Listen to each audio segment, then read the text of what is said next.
Hello everyone, সবাইকে শুভরাত্রির অনেক শুভেচ্ছা জানিয়ে আজকের ব্লগটা আমি শুরু করছি। তো এই দেখতেই পাচ্ছেন আমি প্রথমে একটু পায়েস বানিয়ে নিচ্ছি। আজকে ভোলেনাথকে একটু পায়েস দেব, আর দেব কয়েক রকমের ফল আর একটু মিষ্টি, ব্যাস এইটুকুই দেব। এই যে পায়েসটা প্রায় হয়ে এসেছে, নামিয়ে নেব এবার। দিয়ে একটু ফলটা আপনাদের সাথে শেয়ার করে নিই।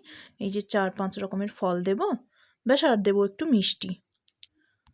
তারপর এই কাজ করতে করতে ছেলে বলল তার খিদে পেয়ে গেছে, তাই ওকে একটু স্ট্রবেরি জুস বানিয়ে দিলাম।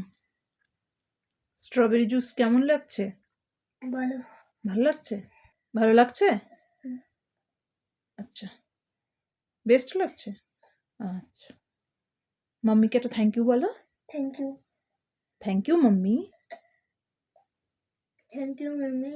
এদিকে দেখ, ক্যামেরার দিকে দেখ, স্ট্রবেরি জুস এত ভালো লেগেছে তোর যে মাম্মির দিকে তাকাচ্ছেই না। তারপরে এই যে পুজো করে নিলাম।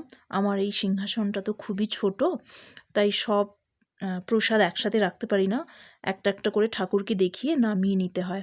আর লাস্টে এই একটা প্লেটে করে মানে থালায় করে সব ফল একটু মিষ্টি রেখেছি, এটা সারা রাত থাকবে। হ্যাঁ, তো বন্ধুরা, তোমরা কে কেমন পুজো করলে অবশ্যই আমাকে শেয়ার করো। ভালো লাগলে আমার ভিডিও অবশ্যই লাইক করে সাবস্ক্রাইব করে দেবেন। জয় ভোলে বাবার জয়।